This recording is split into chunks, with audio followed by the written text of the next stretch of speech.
to all the veterans. We want to thank for all those that have sacrificed for this country. God bless America. For those who served the most. Thank you. God bless the USA. God bless those who sacrifice their lives for freedom.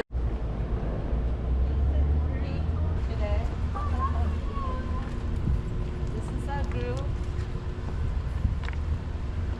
Patriots for freedom. USA. USA. USA. USA. USA. Safely around the cemetery grounds. The Arlington National Cemetery is in. We just ask you please be respectful and do not take pictures or videos of families interring their loved ones or of the funeral processions themselves. You are welcome to take pictures and videos of anything else within the cemetery. Please remain seated while the tram is in motion, and please keep all body parts and objects inside the vehicle at all times. There is no eating, drinking, or smoking on the grounds of a cemetery with the exception of bottled water. Now this operates as a hop-on, hop-off tour. There are 3 stops open on our tour today. You are welcome to step off at any of those 3 stops to explore the cemetery grounds by foot. This tram will continue to move on from that stop. Please make sure you're taking all your belongings with you if you do not board the same vehicle. Now the vehicle comes along about every 15 to 20 minutes. You need to show your ticket to reboard another vehicle. Please keep that on you in an easily accessible area. We also accept pictures of your ticket on the vehicle. The first stop on the tour today is the gravesite of President John F. Kennedy with the eternal flame. The second stop is Memorial Amphitheater. That's where the Tomb of the Unknown Soldier is. It's where you go on to change your guard ceremony. The change your guard ceremony takes place twice an hour. It takes place at the top of each hour and on behalf. There are display rooms located at that stop. There are also vending machines where you can purchase bottled water. The third stop is the Arlington House. You can visit the multiple museums and bookstores that surround the house, as well as speak with National Park Service rangers who maintain that area of the cemetery. Bathrooms are located at both the Arlington House and the Memorial Amphitheater. Currently, on both sides of our vehicle, we're seeing row beyond row what Arlington Cemetery is known for. These are these small white standard issue grave markers.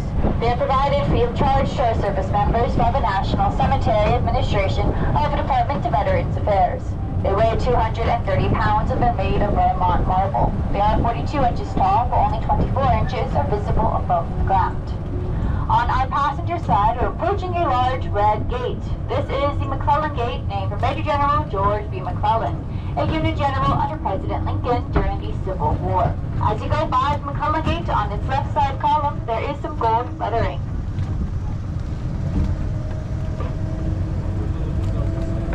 There is some gold lettering. It reads Meigs. That is for Brigadier General Montgomery C. Meigs, Quartermaster of the Union Army and founder of Arlington Cemetery.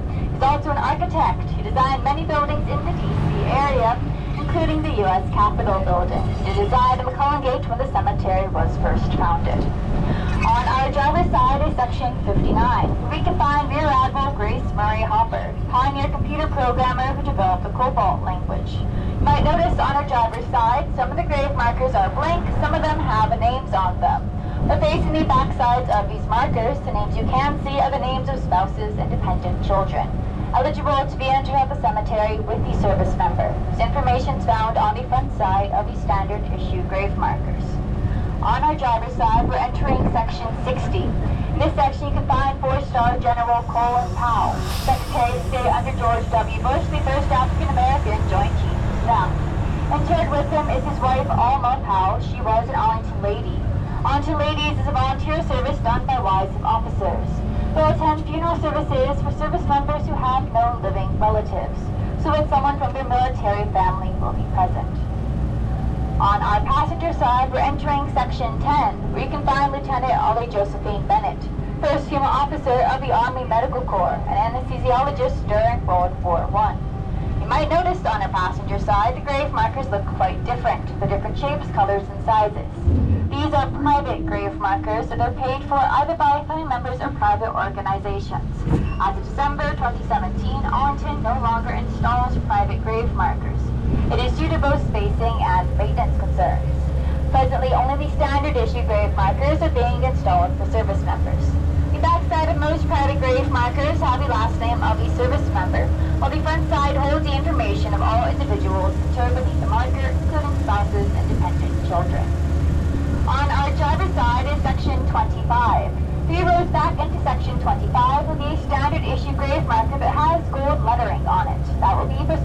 Henry Johnson of the Harlem Hellfighters. He served at the Battle of Argonne in France during World War I, followed a raiding party of 12 German soldiers in hand-to-hand combat to save the life of one of his fellow service members. In view on our driver's side, Sergeant Henry Johnson. His grave marker is etched with gold because he's a Medal of Honor recipient. For his action at the Battle of Argonne, he will be the first American to receive France's highest military award for valor, the Croix de Guerre, the Cross of War. His Medal of Honor was awarded posthumously, almost 100 years following his action, awarded in 2015 by President Barack Obama. We are currently on our way to the gravesite of President John Fitzgerald Kennedy with the Eternal Flame. In March 1963, President Kennedy paid a visit to Arlington Cemetery and went over to the cemetery's highest point, Arlington House.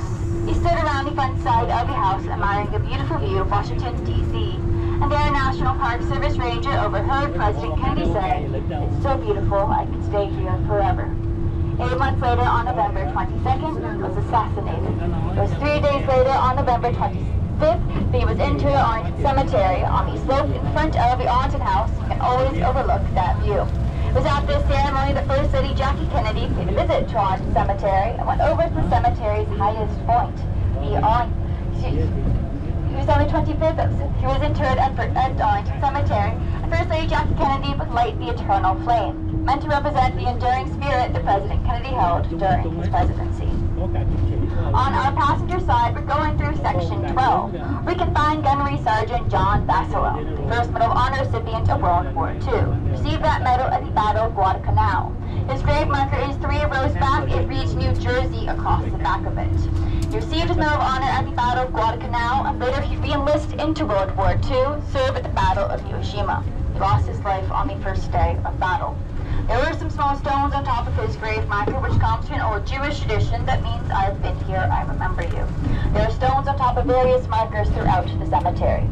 In Section 12, we can also find 2 grave markers side by side for the Nakashima brothers, who served together on the 442nd Infantry Regiment during World War II. The 442 is the highest decorated infantry in U.S. military history, with over 18,000 individual decorations, made up almost entirely of Japanese American soldiers, serving while their loved ones went in internment camps back home. Their motto was "Go for broke."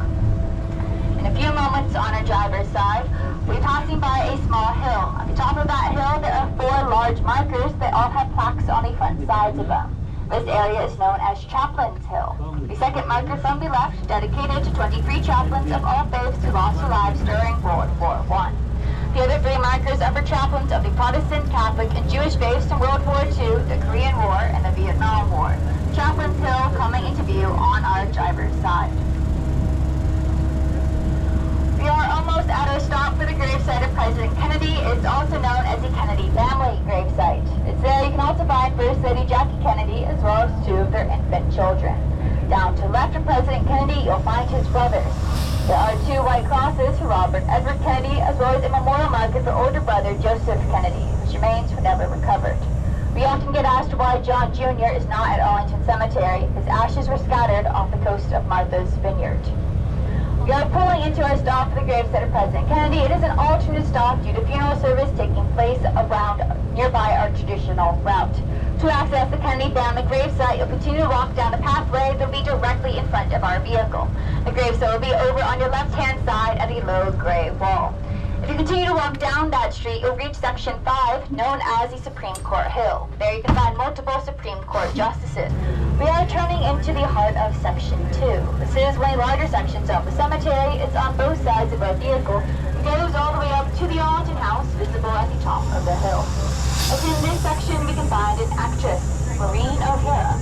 She's at Arlington Cemetery because her husband was Air Force Brigadier General Charles Blair Jr., so she's interred as a spouse of a service member. And in this section, we can also find Rear Admiral Richard Byrd, Medal of Honor recipient and the first American to fly over the North Pole. In this section, you can also find Lieutenant General Leslie Groves. He oversaw the Manhattan Project alongside Dr. Robert Oppenheimer. If you saw the Oppenheimer movie, he was portrayed by Matt Damon in that movie. In this section, we can find Pulitzer Prize-winning journalist Marguerite Higgins, the only female war correspondent at the Korean War. In this section, you can also find 2 5-star fleet admirals, William Leahy and William Halsey. Admiral Leahy was the first appointed 5-star officer. There have been 9 5-star officers in our military's history. 5 are laid to rest at Arlington Cemetery. Section 7 is now on our driver's side. We can find 5-star General George C. Marshall, President of the Red Cross and author of the Marshall Plan, which helped to redevelop Europe following World War II. General Marshall received a Nobel Peace Prize for the Marshall Plan. He is one of 2 Nobel laureates laid to rest at the cemetery. The other Nobel laureate is in Section 21, that's Secretary of State Henry Kissinger. On our passenger side will be Section 7A. There'll be a large gray patio. On the left side of that patio, a large brown grave marker for the Brown Bomber, Joe Louis, boxing heavyweight champion of the world in the 1930s and 1940s. Directly next to his grave marker is a standard issue grave marker for actor Lee Marvin, Marine Corps veteran and 2-time Purple Heart recipient. Coming into view on our passenger side, a large brown grave marker for Joe Louis. On our passenger side, there'll also be a large granite grave marker with gold lettering on it for Lieutenant Colonel Matt Urban. He's one of the highest decorated soldiers from World War II. We are passing by the Memorial Amphitheater on our passenger side. I'm going to go silent as we pass by the amphitheater.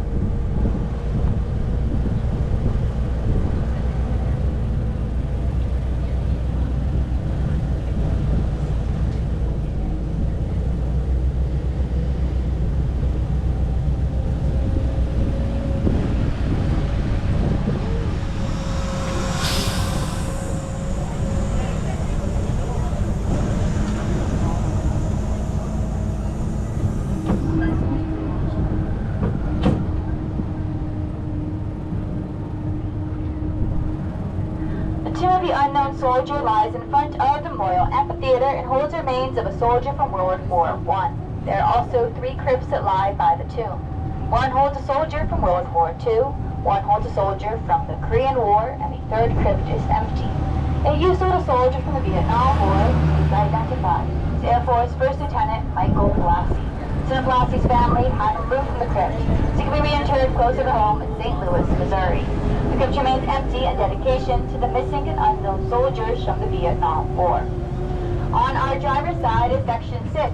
Coming into view 4 rows back in Section 6, there'll be a large black grave marker with the name Archer across it. This is for Lieutenant Colonel Lee Archer, a Tuskegee Airman who shot down 3 planes in 10 minutes during World War II, in view on our driver's side. In Section 6, we can also find Marine Lieutenant General John A. Lejeune. His name was pronounced Lejeune because his family was Cajun. There is a Marine Corps camp named after him in North Carolina, known as Camp Lejeune. On our driver's side, going up the hill are the memorial markers. These are all empty graves. They are for service members' remains were never recovered. Memorial markers say in memory of on them, and these sections are lettered instead of numbered. We're going by Section C. At the back of Section C are 5 markers for the 5 Sullivan brothers who served together aboard the USS Juneau. The Juneau sunk and all 5 brothers were lost together. That started sole survivor policies for the military, so no family had to lose all of their children during the same incident. On our passenger side is Section 35. We can find Colonel and Senator John Glenn, former World War II and Korean War fighter pilot turned astronaut. He was the first American to orbit the Earth. Following his retirement, he returned to space in 1998 for the Space Shuttle Discovery. For a long period of time, he was the oldest man to have been to space, at the age of 77. Across the street from Section 35, soon to be on our driver's side, is Section 21. Known as the Nurses Section, as there are many nurses laid to rest there dating back to the Spanish-American War. There are about 650 nurses laid to rest in Section 21, now on our driver's side. In this section, we can find Jane Delano, Superintendent of the Army Medical Corps, instrumental in getting the Red Cross integrated with the war effort during World War I. On our driver's side, we'll see a tall white column with 4 cannons in front of it. This is the Spanish-American War Monument. Those cannons all come from the period of the Spanish-American War. They're all Spanish cannons. On our driver's side, there'll also be a large tree with a gray walkway around it. At the corner of that walkway, you find a grave marker of the other highest decorated soldier from World War II, Major Audie Murphy. He became an actor and entertainer following the war. Now pulling into our stop for the Tomb of the Unknown Soldier. To access the tomb, we need to walk around the right side of the amphitheater. Now this is where we'll drop you off, but this is not where we'll be picked up. 50 yards down the pathway in front of us, there is a tree. Our host is there in a red shirt. That's the pickup point for this stop. Please watch the step for exiting the tram at this time. We can all walk up to this way right here, and let's just walk up here. And then... Morning, sir. Morning. How are you today? Excellent. Thank you for asking, sir. Morning. Good morning. How are you? Every day is a great day. I'm moving back. Okay, let's go. Go slow.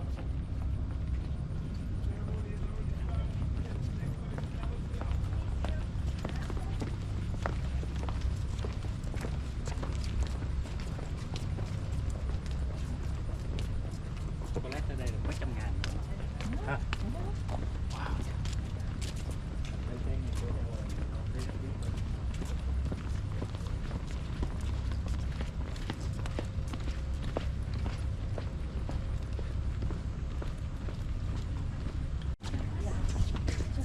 Just stay there. Okay.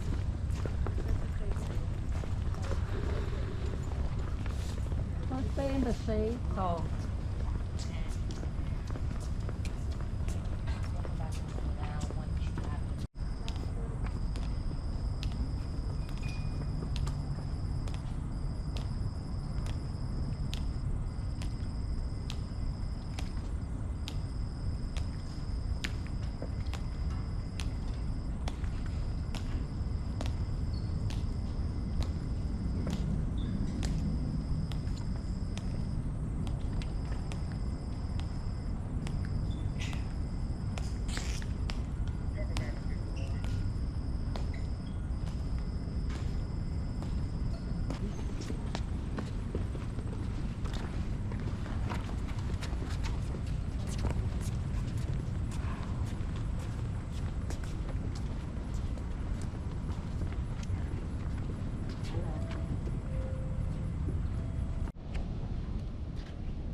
Ladies and gentlemen, may I have your attention, please? I am Sentinel Burke of the 3rd Infantry Regiment, United States Army. Guard of Honor, 2 of the Unknown Soldier. The ceremony that you are about to witness is the changing of the guard. In keeping with the dignity of this ceremony, it is requested that everyone remain silent and standing. Thank you.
Present.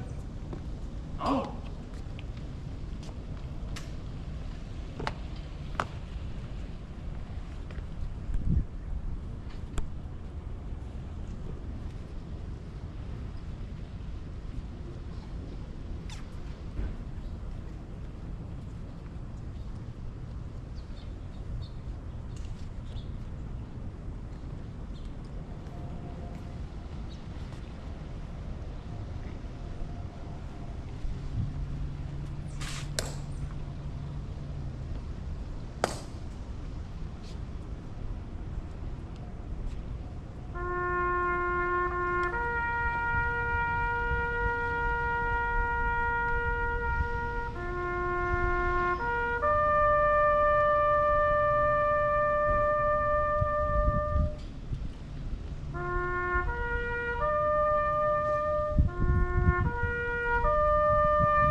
Word.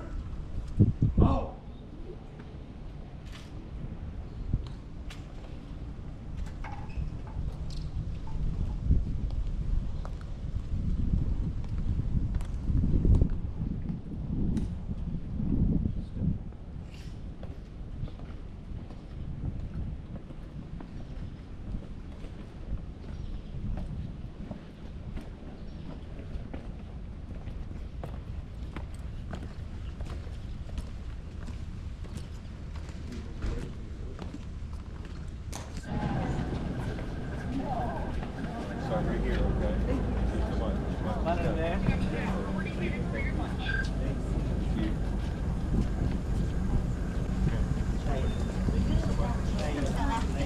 I have to know every single row close member you are in this group. Please fill in the seats for me. Ma'am, Anh Nghĩa ngồi I đâu? need these seats filled Để before cho ngồi sao cũng được. We want the cameraman to be in the dinner. Okay, you need to fill in the seats, please. Thank you. We have a lot of people waiting to get on board, and you're a very large group, okay? I'll have one person come.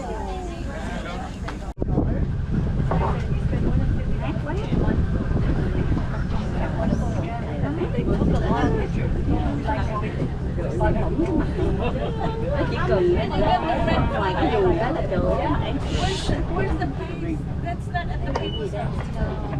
Welcome back aboard the Hop On Hop Off tours of Arlington National Cemetery. My name is Charles. I'll be your guide for this section of our tour.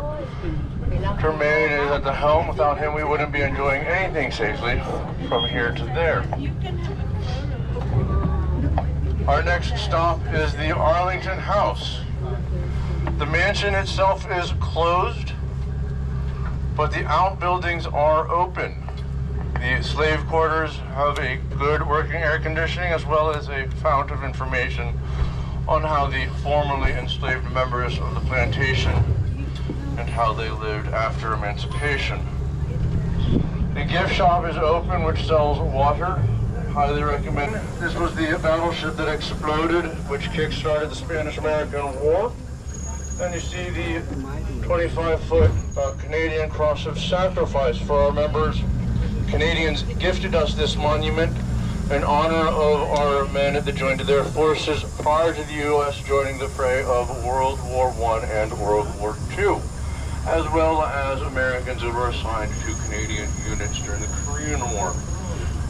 So on our driver's side, we have 16,000 Civil War vets laid to rest here.